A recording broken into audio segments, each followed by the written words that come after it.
Hoje eu convidei o meu companheiro de luta, o professor José Luiz Quadros Magalhães, para discutir o cenário político atual do Brasil. O professor Zé Luiz é um companheiro muito especial. Em 2010, eu tive um acidente vascular, um AVC, conhecido, grave, com paralisia do lado direito, perda da fala. Fiquei muitos dias internados. Então, eu pedi ao professor José Luiz que ele assumisse um programa que tinha acabado de nascer, que era o Contraponto. E o professor Zé Luiz convidou a nossa companheira também, a Tatiane Ribeiro, e junto com ela eles vêm aprimorando cada vez mais este programa. E eu sei hoje que eu só sei de uma coisa: eu deixei o programa em ótimas mãos. Não deixem de ver esse programa, que ele está excelente. Teve uma coisa também, junto com o Zé, com o professor José Luiz, eu vou esquecer e chamar de Zé muito, né? O Frei Gilvander e a professora Delze também assumiram o outro lado do meu programa, que é o Palavra Ética, né? A eles também eu devo muito.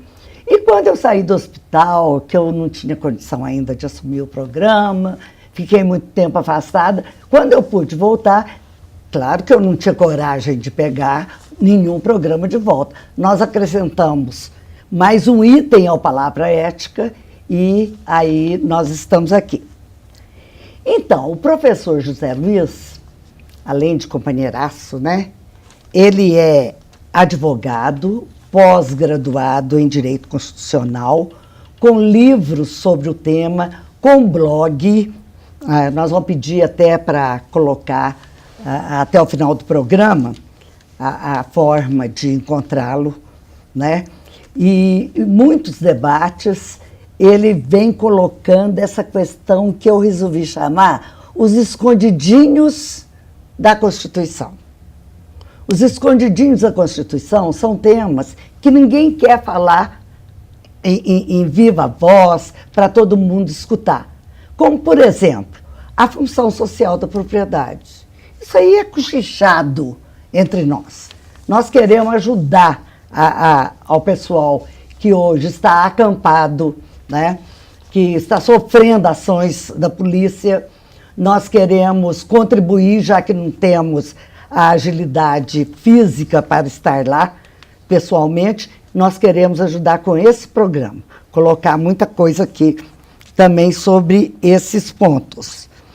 Então, o que aconteceu? Quando eu convidei o professor Zé Luiz, há uma semana atrás, tudo estava caminhando com os fatos que conhecíamos, sem nenhum fato extra, para um grande evento da nossa política e de qualquer política, de qualquer país, que são as eleições. Eleições para presidente, vice, para governadores e para o parlamento, né? Esse parlamento que tem feito a gente sofrer tanto, porque nós temos até avanços na presidência, e não conseguimos avançar o tanto que nós precisamos nos parlamentos. Vai ser mais devagar com esse tanto de partido que tem no Brasil, né? Vai ser tudo muito complicado. Bom, mas há uma semana atrás, então, nós não tínhamos nenhum fato extra, o que, infelizmente, aconteceu ontem com o acidente aéreo que pôs fim a vida de um dos que iam disputar a presidência da República, o político Eduardo Campos, né? Eu estava até conversando com o Zé aqui um pouquinho antes da nossa entrevista, e eu dizia para ele que eu considerava o Eduardo Campos um homem de bem, né? E um político situado entre os melhores no cenário brasileiro. Quer dizer, nós temos diferença de ideologia, mas não podemos negar que ele é um homem de bem e é dos melhores políticos de outros partidos, inclusive que não o meu, né? De outros partidos, mas um homem de bem que inclusive participou do governo Lula, participou do governo da Dilma, e nesse exato momento ele está em disputa por ter uma ideologia, em parte semelhante à nossa, mas em parte também com uma categoria própria. Bom, professor, eu vou começar com uma pergunta que todo mundo está se fazendo. Eu acho que tanto nos jornais, né, televisão, essa coisa toda, como as pessoas comuns estão se fazendo. E agora, o que vai acontecer na política brasileira com a morte do Eduardo Campos? Pois é, nós temos aí 3 cenários, entre vários outros, mas possíveis a partir, né, desse triste evento, dessa tragédia que aconteceu com Eduardo Campos, né, um político muito jovem, ele tinha acabado de fazer 49 anos de idade, com uma carreira brilhante pela frente, né, provavelmente chegaria à presidência da República, não agora, mas no futuro, era uma pessoa, né, que se mostrou íntegra. E agora o PSB tem, ou a aliança dos partidos tem até 10 dias para decidir isso. Ou o que eu acho que a hipótese mais provável seria a Marina Silva aparecer como cabeça de chapa e um vice provavelmente do PSB. O PSB não tem aí grandes alternativas para com um nome nacional para que possa substituir o nome do Eduardo Campos. Então a imprensa começou a especular alguns nomes, né? Alguns nomes vêm do Espírito Santo, Eduardo Casagrande, e se fala de uma figura muito importante, que é o Carlos Siqueira. Mas o Carlos Siqueira é um quadro teórico do PSB, uma pessoa importantíssima, que tem uma história fantástica dentro do PSB, é um socialista, trabalha na Fundação João Mangabeira, do PSB, e que seria um quadro muito interessante. Mas, assim, não é conhecido no país inteiro, então é mais um quadro teórico. E uma terceira hipótese que eu acho que não vai acontecer seria a desistência de qualquer candidatura. Né? Nesse quadro terceiro, que eu acho que não acontecerá, nós teríamos uma polarização radical entre os 2 candidatos, né, do PT e do PSDB, e que talvez isso favoreceria a presidenta Dilma a vencer no primeiro turno. Na hipótese mais provável, que é a hipótese da Marina Silva, eu acho que o cenário muda bastante, porque o eleitorado da Marina é muito diferente do eleitorado do Eduardo Campos. Então eu acho que aí migraria, alguns eleitores do Eduardo Campos migrariam para o PT e para o PSDB, né? Não sei aí, e aí não tenho uma pesquisa ainda a respeito disso, o quanto que seria, né? Mas eu acho que tem os 2 perfis aí que votam Eduardo Campos, que poderiam ir tanto para um como para outro, e aí não alteraria muita coisa. Mas viriam novos eleitores, né, que não votariam no Eduardo Campos, mas que votam na Marina, né, por diversos fatos, né, por alguma identificação com a questão, né, ecológica, com a história dela, até com alguma identificação religiosa, que a gente sabe que isso tem contado muito, né, esse voto religioso, o voto evangélico, que pode aí trazer um novo cenário. A Marina Silva é bastante conhecida e que aí pode influenciar ou não aí na existência de um segundo turno, talvez. Mas, enfim, são cenários abertos, a gente vai ver agora nos próximos lances, isso não vai demorar muito a acontecer, não. Né? Falta pouco. Eu queria te perguntar, nessa hipótese da Marina, nós sabemos que nem tudo eram ondas brandas entre a Marina e o Eduardo. Eles tinham realmente diferenças profundas, né? Uma delas, que a imprensa, não sei se você chegou a ver, mas que a imprensa divulgou, eu tive acesso a ela, dizia, por exemplo, a respeito do agronegócio. O Eduardo Campos teria uma posição mais flexível do que a Marina. E os 2 estavam tendo uma discussão, vamos dizer assim, dura sobre o tema, né? Sim, sim. Então, eu imagino que tenha muitas outras, porque eu acho que tem um campo ideológico consistente no PSB, né? Eu fiz parte da refundação do PSB lá há 30 anos atrás, e quem estava lá sabia por que estava lá, né? E A rede que a Marina propôs, a alternativa não era o PSB, era a rede. Né? Sim. Então, a formação da Marina é a formação da rede. Talvez que se juntasse muito mais com aqueles movimentos de junho, né? E enquanto que o Eduardo Campos esperava crescer como partido, como candidatura e como ideologia, portanto, agora nesse período que ele ia se dar a conhecer, né? O que você acha disso?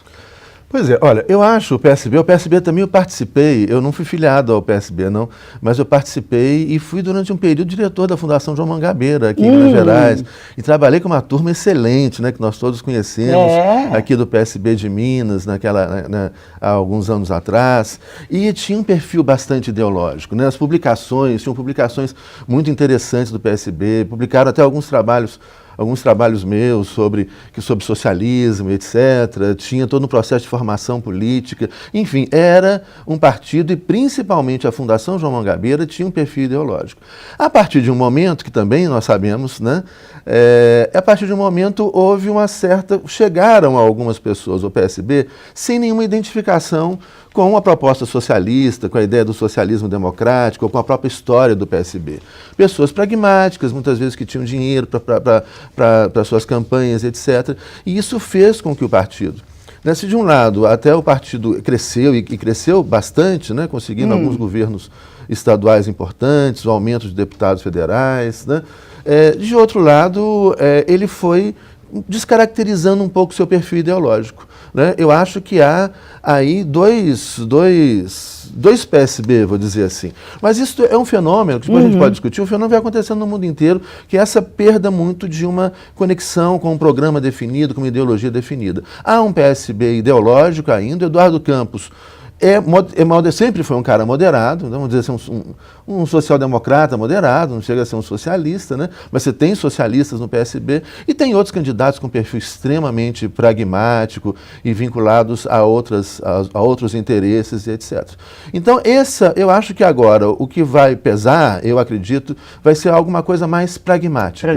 Né? E talvez eu tendo a apostar na Marina com o vice do PSB e outros compromissos que eles aceitem ali fazer nesse momento, né, nesse momento de urgência, mas assim, lembrando, que o PSB, ele não é mais aquele PSB, a gente vê isso muito acontecer, por exemplo, com o prefeito de Belo Horizonte, né? O prefeito de Belo Horizonte, que é do PSB, não é socialista, nunca foi socialista, ou talvez no passado já tenha sido, não sei, mas ele tentou se alinhar ao PSDB, já apoiou o PSDB, né, abertamente, fez campanha do PSDB, sendo do PSB e tendo até candidatura do PSB ao governo de Minas. Então a gente tem essas figuras mais pragmáticas, né, e isso aí vai pesar nesse momento. Eu concordo com você. Nós vamos ter que fazer um intervalo. Sim. E para não interromper alguma discussão, né, mais contundente, eu vou preferir ganhar um tempo no segundo bloco e vou chamar o intervalo agora e nós voltamos em 1 minuto.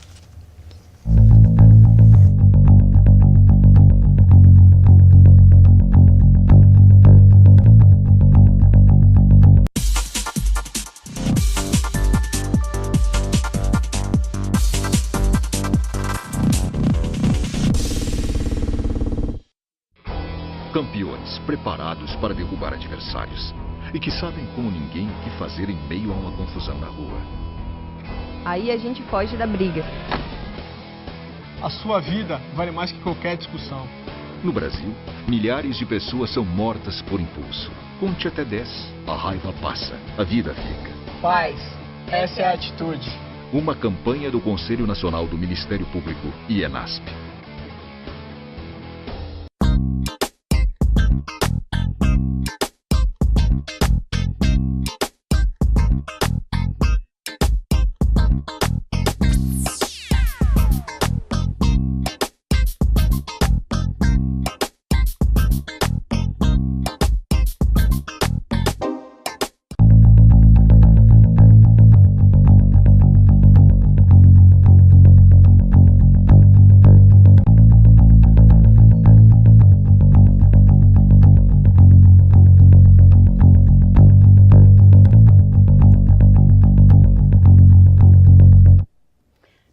hoje eu estou conversando aqui no programa Palavra Ética com o companheiro professor José Luiz Quadros Magalhães, né, que atendeu de pronto o meu pedido, e foi engraçado que eu o convidei há uma semana atrás, na nossa gravação aqui, que é no mesmo dia, eu o convidei para a gente conversar sobre o cenário político brasileiro. E até então não tinha nenhum fato extra, tudo caminhava para as eleições com 3 candidatos, e aconteceu essa tragédia aí ontem, né, que o candidato Eduardo Campos acabou perdendo a vida. E aí nós temos agora um quadro ainda indefinido, que deve demorar uma semana para ficar bastante claro. Me parece que vai até sexta-feira, né? O prazo. São 10 dias, né, depois do... E então, nós estávamos discutindo exatamente isso, o perfil do partido PSB. Quer dizer, um partido que tem uma ideologia, né? Eles cultuam com veemência o socialismo, e a Marina foi uma pessoa que criou e foi criada pelas redes, né? Então ela teve ela demorou muito para conseguir entrar para o PSB, foi na última hora para formar a chapa que ela entrou. Então a pergunta que eu fazia ao professor José Luiz é essa questão que eu acho que existe em qualquer partido, né? Que é entre aquela turma, né, os que entram no partido por uma ideologia, por ter um objetivo, por ter um ideal, né, e aqueles que entram numa aliança eventual, né, e que eu chego a pensar que no PSB o Eduardo Campos seria o limite sobre essa ideologia, né, e uma pessoa como outros, eu vou deixar para o professor aqui, que ele tem mais condição, seriam esses aliados eventuais. O que você acha disso? Pois é, uma coisa a gente percebeu a partir de algum momento, né, como a gente dizia no primeiro bloco, a respeito do PSB também, quando ele foi crescendo e foram chegando alguns candidatos até com perfil religioso, evangélico, etc., que não têm a conexão com uma ideologia socialista e com a história do PSB. Né, passou pelo PSB, passou, por exemplo, o João Leite, né, que depois foi no PSDB, e outros candidatos com esse perfil que não tem uma história socialista, nem uma ideologia socialista. E o que a gente viu acontecendo também, de algum tempo para cá, que eu acho que é interessante pontuar para o nosso telespectador, né, é que alguns partidos políticos, muitos partidos políticos, e inclusive o PSB aconteceu isso, né, começaram a pegar alguns desses candidatos, alguns candidatos bons de voto. É aquele candidato que não tem compromisso ideológico, que muda de partido facilmente, mas é como se fosse num time de futebol. Olha, eu vou contratar o fulano lá, que ele é goleador.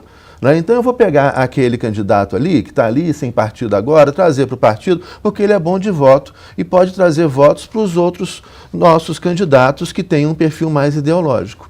Isso a gente viu muito acontecer, mais ou menos mesmo essa história de time de futebol. Né? E eu vi isso acontecer há alguns anos atrás no PSB e também em vários outros partidos. Traz esse cara... Não, talvez o caso mais escandaloso que a gente tenha, né, foi o caso daquele cantor, como é que ele chama, gente? Aquele cantor que elegeu um monte de gente com ele, que foi para um partido político, ele não está nem aí para partido político, não conhece nada de ideologia do político partidária, né, mas como ele era um cantor famoso, etc., foi lá e ganhou muito voto e com ele elegeu várias pessoas. Então, acho que tem esse fenômeno, não acho que esse fenômeno seja legal, seja um fenômeno bom, né, mas é um fenômeno que tem acontecido nos últimos anos nos partidos políticos. E aí a gente vê cada vez mais partidos políticos sem identidade ideológica. O PSB ainda tem uma identidade ideológica, sim, tem um núcleo ideológico forte, mas essas pessoas que estão no núcleo ideológico do PSB geralmente não têm muitos votos, né? Como é o caso de uma pessoa fantástica, que eu disse, que é o Carlos Siqueira, né, que é um cara ideológico, é um cara do partido há muitos anos, mas que não é um cara que é muito conhecido, ou seja, não é um cara que é bom de voto. Então vamos aproveitar e colocar o nome dele aqui bem claro. Você falou meio enrolado, meio coisa. Quem é a pessoa? O Carlos Siqueira. Carlos Siqueira, presidente da Fundação João Mangabeira, um quadro do PSB excelente, uma pessoa que trabalhou no governo Lula, no Ministério da Ciência e Tecnologia, né, em outros ministérios também, que agora não me recordo. Ele é um quadro do PSB teórico, né, uma pessoa muito bom, e que é um nome que tem aparecido na imprensa aí para substituir. Pois é, mas, se eles quiserem disputar com o Lula em 18, né? Então, aí vamos ver o que acontece. Mas aí seria bom que estivessem juntos, não né? É, claro. E ele vai ser bobo de disputar com o Lula? Não, ele é muito bom, ele vai estar junto com o Lula também. Pois é. Então, agora vamos ver um pouquinho as outras duas candidaturas, né? Sim. Já dá para perceber o que representa a candidatura do Aécio e depois nós vamos falar da Dilma. Dá. Eu acho... A gente pode falar tudo agora em período eleitoral? Pode sim. Eu acho que a candidatura Aécio não tem nada de novo, né? É o que a gente vê aqui em Minas Gerais há tanto tempo, muita propaganda, censura à imprensa, né? A gente tem os jornais aqui em geral, tem um ou outro que fala alguma coisa, mas em geral não fala mal, né, dos governos do PSDB, governos técnicos, mas que têm deixado a desejar no campo dos direitos sociais, né, no campo da saúde, né? no campo da educação. E a gente fica se perguntando aqui, hein? E por que a imprensa não fala mal, hein? Mas aí são aqueles acordos de gabinete, né? Que, enfim, acontece também, infelizmente, pelo mundo afora. A imprensa está muito concentrada na mão de muito poucas famílias. A gente não tem efetivamente aqui no Brasil uma grande liberdade de imprensa no que diz respeito à grande mídia, né? Porque a grande mídia está concentrada na mão de poucas pessoas. E eles só dizem, agora, só alguns contam para nós o que querem saber. Né? Alguns estados são piores do que outros. No Rio Grande do Sul tem uma candidata da RBS, da televisão lá do Rio Grande do Sul, né, que é a reprodutora lá da Globo, etc. Então eu acho a candidatura e vejo a Aécio assim como uma figura que é uma figura carismática, que ganha voto, né, pela sua simpatia, pela sua juventude, etc. Mas não é ele que governa, né? Não foi ele que governou Minas Gerais, né? Eu acho desde a época, né, dele governador, né, quem estava à frente ali das decisões administrativas, das políticas, etc. Já era o Anastasia, nunca foi o Aécio Neves. Então ele é um nome, né, uma pessoa, mas eu acho ele muito sem conteúdo. Ele pode falar tudo, né? Falando a minha opinião, com todo respeito, a opinião dos outros, etc. É óbvio, viva a diversidade de opinião e etc. Pois é, né? Inclusive, para confirmar isso que você disse, para nós de Minas, ele tem sido um péssimo senador. Das vezes que ele pôde sair de Brasília, em 18 vezes, eu não sei equivalente se a um semestre ou a 2 meses, o que seja, mas em 18 vezes que ele pôde sair, ele foi 16 vezes para o Rio de Janeiro. Né? Então, mas isso já era quando ele era governador, ele ia o tempo todo no Rio de Janeiro também, passar os fins de semana, feriados, etc. Então, agora já falando da candidatura Dilma, né, eu acho que continuando um governo que foi, né, um governo que os números mostram que foi um governo excelente, né, que foi o governo do Lula, em termos de promoção social, foram milhões de pessoas, quase 60 milhões de pessoas que melhoraram de vida. Isso são números, né? Falando telespectador, fala, aí está aí o professor Zé Luiz fazendo campanha. Não, vamos olhar os números, né, do governo Lula. E mesmo se a gente pega os números do governo Dilma, e eu acho que isso é uma coisa que nós precisamos discutir com o telespectador, a política não deve ser feita assim só com agressões e preconceitos. A gente deve ir atrás dos dados, dos números, e os dados, os números dos governos do PSDB, de São Paulo, de Minas, dos governos do PT, do Rio Grande do Sul, dos governos federal do PT e de outros governos do PSB e de outros partidos políticos, estão aí disponíveis. Então, antes da pessoa chegar... Outro dia eu peguei um táxi, Caiafa, e aí o taxista virou para mim e falou, pois é, porque essa Dilma não fez nada. Eu falei, não, peraí. você pode discordar do que ela fez, mas falar que não fez nada não é verdade, porque aí é só olhar na internet, nos números, nos dados, e você vai ver que foi feito muita coisa. Você pode chegar e falar, olha, não concordo com a política dela, não concordo com o que ela... Agora, falar que não fez nada... Só pegar agora, recentemente, os números, o dinheiro que foi destinado para pesquisa científica nas universidades. É recorde na história do Brasil. Nunca foi destinado tanto recurso para pesquisa nas universidades como no governo Dilma agora. Se falar do governo do PT... Pode fazer propaganda assim, cara? Não, você está fazendo análise, uai. Que é isso? Assim, você pega os números, gente. Você pega os números. Quantos campi universitários foram construídos no governo Lula? Foram quase 200. Né? Mais de 8 mil professores contratados. Então, falar que não fez nada, gente, não é verdade. Então, o que eu queria deixar aqui de mensagem... Saindo, né, aí dessa área só do professor e tal, eu fico impressionada com um outro número. 23 milhões de pessoas que saíram da extrema pobreza. Isso, eles começaram a fazer o quê? A ter 3 refeições por dia, como dizia o Lula, e ainda, quem sabe, um dinheirinho no fim de semana para tomar uma cerveja. Né? Então, gente, isso é coisa demais, não tem jeito de eu não, também não... Né? Falar que não fez nada é uma bobagem. Agora pode falar, olha, eu preferia um governo para os empresários e não para o povo. Eu preferia um governo com esse perfil liberal, desenvolvimento. E não com um perfil social. Bom, aí é uma discussão ideológica, tudo bem. Etc. Agora, vamos, gente, vamos procurar informar com isenção, e tem onde se informar, tem como encontrar os dados, etc., para além desse xingatório que está acontecendo nas redes sociais e que está acontecendo ao vivo e que é muito desagradável, não é assim que faz política. E o que eu acho pior, por exemplo, no Face, né? Quando nós começamos a discutir essa questão eleitoral, quem era contra a Dilma só falava assim, fora Dilma, para eu não repetir as palavras, que aí sim, aí tem censura, né? Aquela bobajada que eles falavam, né? E porque eu ficava pensando assim, bom, se não querem a Dilma, quem que querem? O Eduardo ou o Aécio, né? Então, quer dizer, em vez de falar aqueles palavrões horrorosos, eles tinham que pegar o Aécio ou o Eduardo Campos e dizer por quê. Isso, né? E não... O governo do Aécio fez isso, apoio isso por causa disso. E aí eu seguia. Pernambuco fez isso. Seguia e isso vários é positivo, né? comentários quilométricos só de bobajada. E eu fazia questão de ler tudo para ver até onde ia a imbecilidade. Não, mas é agressivo, né? Eu acho que isso me preocupa muito e vai piorando. Porque se você escreve, olha, pode ter certeza que esse programa, né, esse programa indo para o blog, vai ter um monte de gente me xingando. Professor Zé Luiz, professor Zé Luiz está defendendo, não sei o quê. Olha, mas vamos, e mais uma vez, o que eu proponho para todo mundo e para todas as pessoas, em vez de ficar xingando, em vez de ficar agredindo, vamos aos dados, vamos aos números, vamos procurar os números do governo Dilma, né, do governo Tarso Genro, do governo Alckmin, do governo Aécio, do governo Eduardo Campos e outros governos. Vamos ver o que foi feito, qual que é o perfil do governo, qual que é a proposta, quem está sendo favorecido, quem está sendo prejudicado. Está aí disponível essa informação. E aí escolhe livremente, em vez de ficar xingando. Né? Pois é.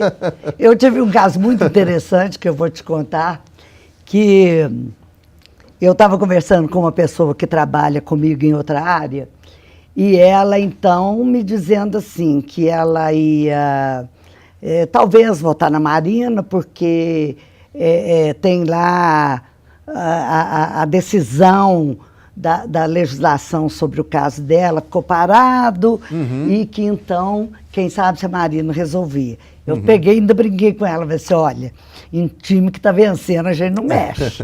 Quer dizer, a Dilma você já sabe o que é. E se você vai viajar de avião como você está pretendendo, está com medo, mas está pretendendo, porque desde que o Lula começou a presidência, né, a governar, você tem um aumento acima da inflação todo ano. Todo 1º de maio é decretado né, o aumento do salário mínimo. Aí, então, você vai poder viajar de avião, você vai poder fazer tantas coisas, suas comprinhas e tal. E eu queria lembrar para você esse fato, da turma ter saído da miséria Isso e poder isso comer. É real, né? E poder comer. É isso que eu Isso acho. é visível.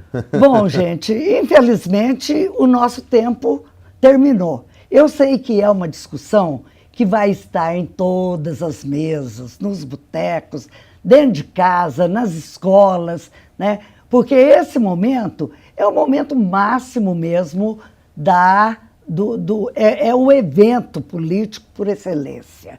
É a eleição da pessoa maior que dirige o país e das pessoas também que dirigem os estados.